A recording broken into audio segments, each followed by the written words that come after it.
और क्या खास तस्वीरें आएंगी। बहुत बहुत शुक्रिया आपको। लिए चलते बस्तर, गृह मंत्री अमित शाह की यहां पर मौजूदगी है, देखिए। नेतानार गांव में इस छोटे से परंतु क्रांतिकारी कार्यक्रम में मेरे साथ मंच पर उपस्थित छत्तीसगढ़ के लोकप्रिय मुख्यमंत्री श्रीमान विष्णुदेव साई जी, राज्य के गृह मंत्री और उप मुख्यमंत्री, जिन्होंने नक्सलवाद को समाप्त करने के लिए बहुत कड़ी लगन से मेहनत की है, श्री विजय शर्मा जी, हमारे प्रदेश अध्यक्ष राजा साहब किरण देव सिंह जी, आपके ही बीच में से नेता बनकर निकले केदार कश्यप जी, महेश कश्यप जी, मेरे साथ गृह मंत्रालय में मेरे दोनों साथी गोविंद मोहन जी, तपन डेका जी, श्री विकास शील जी, और आज यहां पर नेतानार गांव के और आसपास के गांव के सभी आए हुए प्यारे भाइयों बहनों को मेरा नमस्कार, जोहर। आज आप सबके लिए और विशेष कर मेरे लिए बहुत ऐतिहासिक दिन है। शायद आप लोगों को अभी इसका महत्व समझ में नहीं आएगा, परंतु मैं आपको भरोसा दिलाकर जाता हूं कि 6 ही माह में ये अभी एक सरकारी कार्यक्रम दिखता हुआ एक केंद्र यहां के आदिवासी भाई बहन और बच्चों से हरा भरा और हंसता खिलता दिखाई पड़ेगा।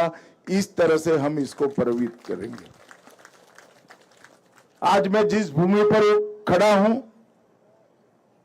वो भूमि अपने आप में भारत के हर नागरिक के लिए एक तीर्थ समान भूमि है।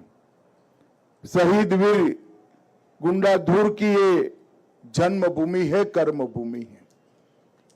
अभी मैं इनकी प्रतिमा के सामने नतमस्तक होकर आया, इनके परिजनों को मैं मिला। 1910 में ये हमारे वीर आदिवासी नेता ने भूमकाल विद्रोह के नाम से स्वतंत्रता संग्राम की शुरुआत की। विदेशी शासन के खिलाफ बस्तर के आदिवासियों की लड़ाई को लड़ने का काम शहीद वीर गुंडाधुर ने किया था, और आज उन्हीं से प्रेरणा लेकर आज तक नेतनार का एक कैंप 2013 से सुरक्षा कैंप था, अब वो सेवा कैंप बनकर आदिवासियों की सेवा करेगा। मुझे बड़ा हर्ष है कि छत्तीसगढ़ शासन ने भी इसका नाम शहीद वीर गुंडाधुर के नाम से रखा है। ये हमेशा हमें याद दिलाएगा कि एक जमाने में यहां एक साथ 6 पुलिस कर्मियों की हत्या कर दी गई थी। यहां के स्कूल उजाड़े गए, यहां के अस्पताल उजाड़े गए, यहां पर राशन नहीं पहुंचने दिया, यहां रोजगारी और शिक्षा नहीं पहुंचने दी, बैंक की तो कल्पना भी नहीं आने दी। और आज वही जगह पर जहां हमारे 6 जवान शहीद हुए थे, वहां गरीब आदिवासियों की सेवा करने का एक तीर्थ स्थल बनने का काम आज शुरू हो रहा है। मित्रों, जब हमने नक्सलवाद के खिलाफ लड़ाई की शुरू की, दिल्ली के बड़े बड़े बिल्डिंगों में बैठकर कागजों पर और कंप्यूटर पर इसका चित्रण देखते थे, मगर 2020 में जब मैं यहां आया तब इसकी विभीषिका कैसे मेरा रूबरू परिचय हुआ। ढेर सारे आदिवासी भाई बहन जिनका कोई दोष नहीं था, खेत में जाते थे और आईडी से उनके पैर उड़ गए। ढेर सारे बच्चों को स्कूल से ही उठाकर पूरे जीवन के लिए नक्सलवादी बनाया गया और जनता ना सरकार के न्याय के नाम से कई निर्दोषों को सार्वजनिक रूप से फांसी देने का काम किया गया। देश आजाद तो हो गया, मगर आजादी यहां तक पहुंचने नहीं दी। ना बिजली आई, ना पानी आया, ना स्कूल रही, ना सरकार का सस्ता अनाज का फायदा मिला। और जब नक्सलवाद का समाप्ति का संकल्प लिया गया, इसका उद्देश्य नक्सलवादियों को समाप्त करना नहीं था। उसका उद्देश्य इस क्षेत्र के गरीब आदिवासियों के जीवन में वो सभी सुविधाएं जो बड़े बड़े शहरों में होती है वो आपके बच्चों के लिए ला पाए, ये हमारा उद्देश्य था। और मुझे हर्ष है, नियत निर्ला नार के नाम से एक योजना चलाकर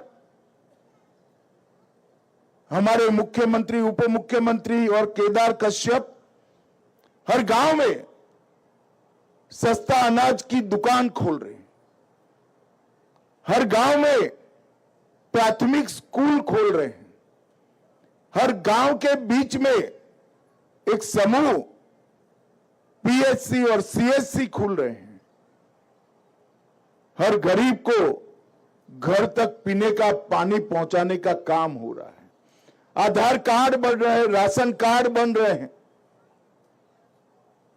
हर महीना प्रति व्यक्ति प्रति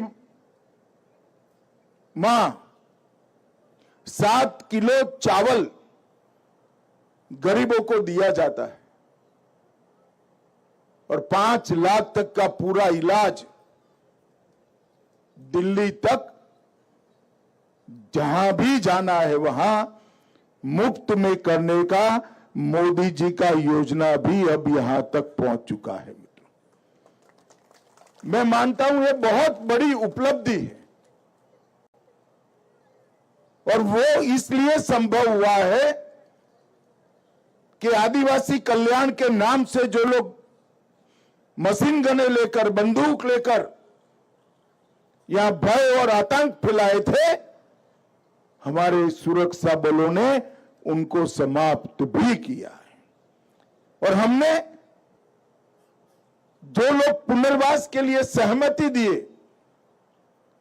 ऐसे 3000 युवक युवतियों को छत्तीसगढ़ सरकार और भारत सरकार मिलकर उनके पुनर्जीवन का, पुनर्वसन का काम कर रही है। ये 3000 में से भाइयों बहनों 2000